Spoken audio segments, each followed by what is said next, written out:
Hello members, welcome back to own channel stock market funda में।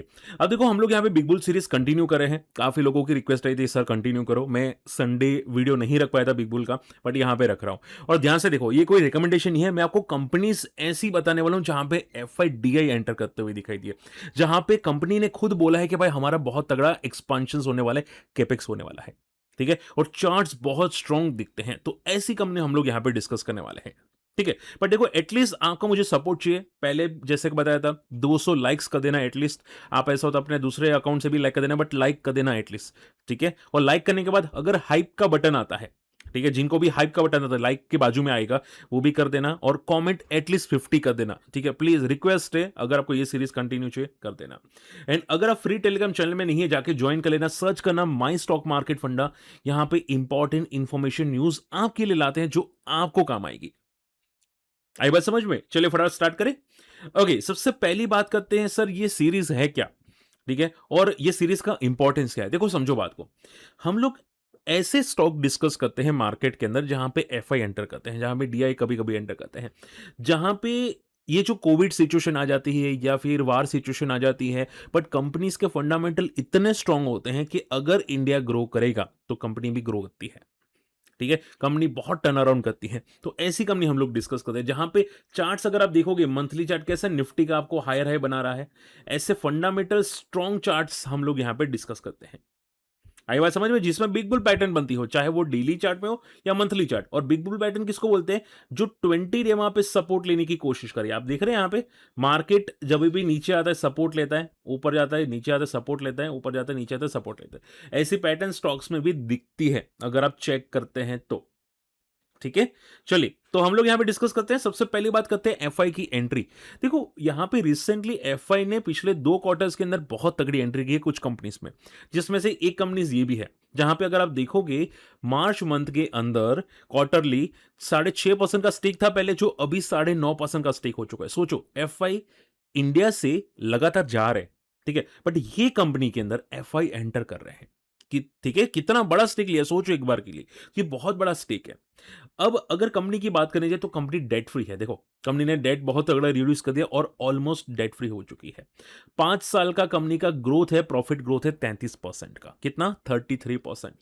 अब मैं simple सवाल आपसे पूछता हूं, जहां पे FI एंटर करते हैं, जहां पे 33% का CAGR ग्रोथ है, डेट फ्री कंपनी है, उसको रशिया यूक्रेन वार हो जाए या ईरान US हो जाए, क्या फर्क पड़ेगा? घंटा फर्क पड़ेगा? कुछ फर्क नहीं पड़ेगा। डिविडेंड भी कंपनी देती है।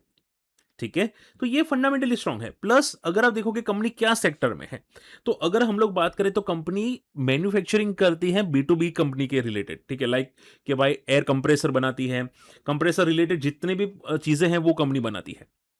ठीक है, आपने शायद आपने AC देखा होगा, और रिलेटेड टू जितनी भी चीजें होती है जहां पे एयर कंप्रेस होके लिक्विड में ट्रांसफॉर्म किया जाता है, बहुत सारी जगह पे यूज होता है, वो कंपनी करती है। ठीक है, बहुत सारे जो प्लांट्स होते हैं, फैक्ट्रीज होते हैं ना, वहां पे भी यूज होता है।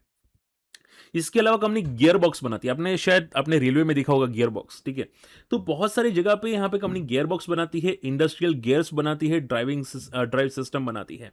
ठीक है, तो ये जनरली आप ये समझ के चलो कि FMCG कंपनी हो गई, जो उनका मैन्युफैक्चरिंग प्लांट हो गया, या फिर जो एयर कंप्रेसर है, ठीक है, उनका रिलेटेड जो प्लांट हो गया वो कंपनी बनाती है। फिर रेलवेज में ये प्रोडक्ट प्रोवाइड करती है, marine company related product provide करती है, तो बहुत तगड़ी कंपनीज है। ठीक है, और उसके साथ ऑपरेशन एंड मेंटेनेंस भी करती है। बात समझ में आई? तो आप सोचो कि अगर मैन्युफैक्चरिंग कंपनी है, इंडस्ट्रियल रिलेटेड काम करती है, तो इंडिया ग्रो करेगी तो डेफिनेटली ये भी ग्रो करेगा। बात सही है कि नहीं? ठीक है, तो शॉर्ट एंड सिंपल में बिजनेस बहुत तगड़ा है। अगर हम लोग बात करने जाए कंपनी की ऑर्डर बुक में, तो कंपनी ने अभी रिसेंटली बोला कि हमारी 2000 करोड़ की ऑर्डर बुक है। ठीक है, जिसमें माना जा रहा है 20% का ग्रोथ है FY 27 के अंदर, और EBITDA मार्जिन रह सकते हैं 18 से लेके 20% का। और ये जो ऑर्डर बुक है 2000 करोड़ की, ये हाईएस्ट एवर ऑर्डर बुक है करंट साल के अंदर।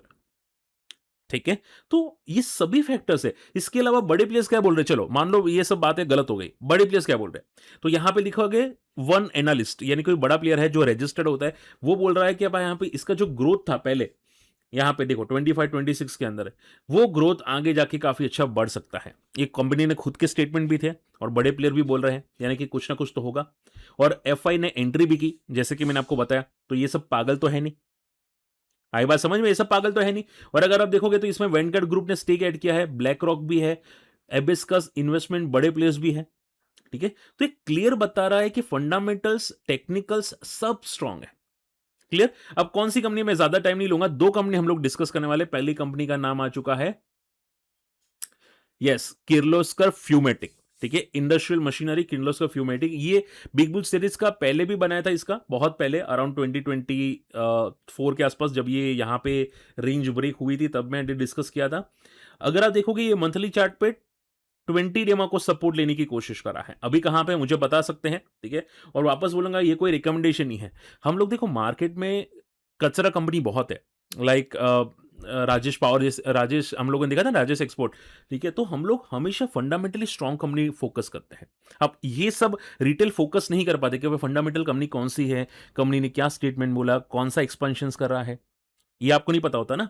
तो हमेशा याद रखो कि चीजें हम लोग डिस्कस करते हैं।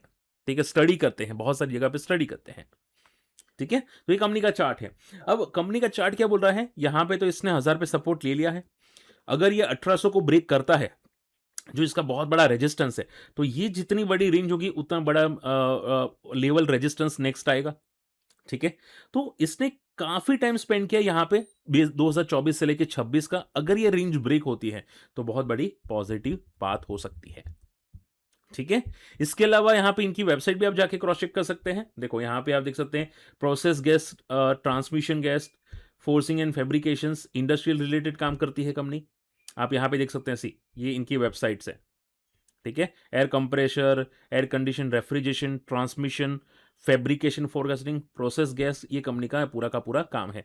जो पावर जनरेशन से लेके मरीन तक और स्टील एल्यूमिनियम तक कंपनी काम करती है। ओके, काफी स्ट्रांग है, फंडामेंटल्स बहुत अच्छे हैं, बड़े प्लेयर्स भी है इसके अंदर।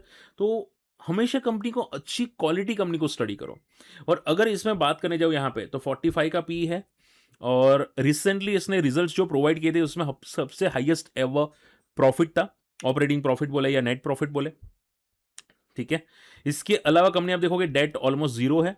और अगर बात करें तो कंपनी ऑपरेशन फ्रॉम एक्टिविटी बहुत स्ट्रांग है। ठीक है, और इनके जो मार्जिन से 18 से लेके 20% है, और मार्जिन ऊपर नीचे होते रहते हैं। ठीक है, बट अभी हाईएस्ट एवो मार्जिन पे है। हालांकि स्टेक प्रमोटर का 38-39% का है, बट एफआई ने बहुत अच्छा स्टेक ऐड किया है इसके अंदर। ठीक है, गवर्नमेंट का भी थोड़ा बहुत स्टेक है। ओके, तो कंपनी को स्टडी कीजिए। चलिए बात करते हैं सेकंड कंपनी के बारे में। सेकंड कंपनी का नाम डायरेक्ट ले लेना चाहूंगा। कंपनी का नाम है, yes, diamond power. Second company का नाम है डायमंड पावर। अब देखो ये भी सेम पैटर्न फॉलो कर रहा है, मंथली चार्ट में 20 डेमा को सपोर्ट लेके बाउंस करना। ठीक है, यहां पे वॉल्यूम्स अच्छे आए थे। अब इसमें और दूसरी कंपनी में फर्क क्या है, समझो बात को। डायमंड पावर पहले कंपनी बैंकरप्ट हो चुकी थी। ठीक है, पूरी की पूरी बैंकरप्ट हो चुकी थी। अगर आप देखोगे तो बीच में यहां पे इनके रिजल्ट 0-0 दिखाई देंगे। अब कंपनी वापस टर्न अराउंड हो रही है, और अभी मार्च क्वार्टर या मार्च ईयर में बहुत अच्छे प्रॉफिट्स कंपनी के आए थे, जो अब तक के सबसे हाईएस्ट एवर प्रॉफिट्स है। ठीक है, और ये कंपनी को टेक ओवर किसने किया है? अदानी ग्रुप ने। ठीक है, और अदानी ने भी रिसेंटली 2 दिन पहले बोला था कि हमारा जो एनुअल कैपेक्स है वो 2 लाख करोड़ का होगा। अब एक क्वेश्चन आता है कि सर ये 2 लाख करोड़ का कैपेक्स है, तो अदानी टेक ओवर कंपनी को क्यों देगी? बात समझ में आ रही है कि भाई अदानी पावर को क्यों ना दे, अदानी ट्रांसमिशन को क्यों ना दे, ये अदानी डायमंड पावर को क्यों फोकस कर सकती है? तो पहले यहां पे फोकस करो। सी मैं आपको सबसे बड़ी चीज यहां पे बताना चाहूंगा। देखो यहां पे अगर मैं डायमंड पावर के रीड सेक्शन में जाता हूं तो इनके मेन क्लाइंट्स कौन है? अदानी एनर्जी, एबीबी, ठीक है, टेक्समोको, जेएसपी प्रोजेक्ट्स, ये सब लिस्टेड कंपनी है जो इनके क्लाइंट्स है। और अदानी एनर्जी भी क्लाइंट्स है। यानी कि अगर अदानी एनर्जी का जो ऑर्डर बुक होगा, अगर उसको ऑर्डर मिलते हैं, ऑर्डर एग्जीक्यूट करते हैं, तो इसको भी ऑर्डर मिलेगा। और डायमंड पावर काम क्या करती है, समझो बात को। डायमंड पावर अगर हम लोग बात करें, सी यहां पे केबल्स बनाती है। ठीक है, केबल बनाती है, प्लस यहां पे कंडक्टर्स बनाती है, ये सभी चीजें कंडक्टर्स बनाती है। ठीक है, तो इनका काम केबल्स, कंडक्टर, ट्रांसमिशन के अंदर है, जो कंपनी को ऑर्डर मिलते हैं अदानी ट्रांसमिशन यानी कि अदानी एनर्जी से। ठीक है, और अदानी एनर्जी की ऑर्डर बुक है 72,000 करोड़ की। आई बात समझ में? तो ये क्या करती है, अदानी एनर्जी अगर इसको ऑर्डर मिलेंगे तो डेफिनेटली पेरेंट कंपनी को ऑर्डर देगा। ठीक है, वो पॉलीकैब को तो नहीं देगा, किया इंडस्ट्रीज को तो नहीं देगा। ठीक है, वो देगा किसको? डीआई कैप्स को। और अगर आप देखोगे तो इसने ऑर्डर देना भी स्टार्ट किया था 700 करोड़ का ऑर्डर दिया था दिसंबर 2025, यानी कि अभी 6 महीने पहले अप्रोक्सीमेटली। इसके पहले अगर आप देखोगे तो यहाँ पे 100 करोड़ का ऑर्डर मिले अदानी इलेक्ट्रिसिटी मुंबई से, ठीक है, अप्रैल 2026 के अंदर। तो अदानी है तो उसके मेन कंपनी को ही ऑर्डर देगा। बात समझ में आ रही है? तो अगर अदानी ग्रो हुआ तो ये ग्रो होगा, वरना ग्रो नहीं होगा। इसके अलावा ये कंपनी जो बैंकरप्ट हो चुकी थी, अभी रिकवर किया अदानी ने। माना जा रहा है, कंपनी ने खुद बोला है कि हमारा जो टारगेट होगा रेवेन्यू का, कंपनी ने खुद बोला है, देखो मैं नहीं बोल रहा, कंपनी ने खुद बोला है, 2030 तक 10,000 करोड़ का टारगेट होगा। ठीक है, 10,000 रेवेन्यू का। और अगर हम लोग अभी बात करें डायमंड पावर के अंदर, यहां पे देखो, यहां पे सी इनका रेवेन्यू है अभी 2,000 करोड़ का, यानी कि यहां से 5x इनका रेवेन्यू बढ़ सकता है। आई बात समझ में? अगर 5x रेवेन्यू बढ़ेगा तो डेफिनेटली पॉजिटिव होगा। तो ऑल इन ऑल ये कंपनी के लिए एक पॉजिटिव बात हो सकती है।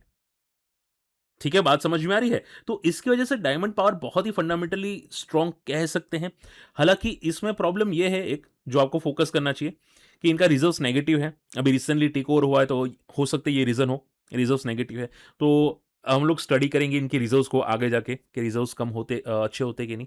इसके अलावा कैश अभी रिसेंटली क्रिएट हुआ नहीं, ठीक है, डेट यहाँ पे है, और इसकी वजह से कैश फ्रॉम ऑपरेटिंग एक्टिविटी भी यहाँ पे नेगेटिव है। तो एक चीज़ है नेगेटिव है, और इनका क्यूआईपी कभी भी आ सकता है, ये थोड़ा सा नेगेटिव है। But charts big bull pattern है, कैपेक्स स्ट्रांग है, तो देखते हैं यहाँ पे क्या होता है। बात समझ में आ रही है? ठीक है। तो देखो, कंपनी को स्टडी करो, फंडामेंटल्स कंपनी को स्टडी करो, आपको कैसी लगती है, आपका कोई राय है मुझे कमेंट में जरूर मेंशन कीजिएगा। और अगर वीडियो पसंद आए, वीडियो को शेयर कीजिए, चैनल सब्सक्राइब कर लेना। और अगर कम्युनिटी में आना चाहते हैं तो हमारे लिंक से अकाउंट ओपन कर लेना, ठीक है। अकाउंट ओपनिंग की लिंक आपको वीडियो के डिस्क्रिप्शन कमेंट्स में जरूर मिल जाएगी, आप जाके चेकआउट कर सकते हैं। चलिए, मिलते अगले वीडियो में, बाय।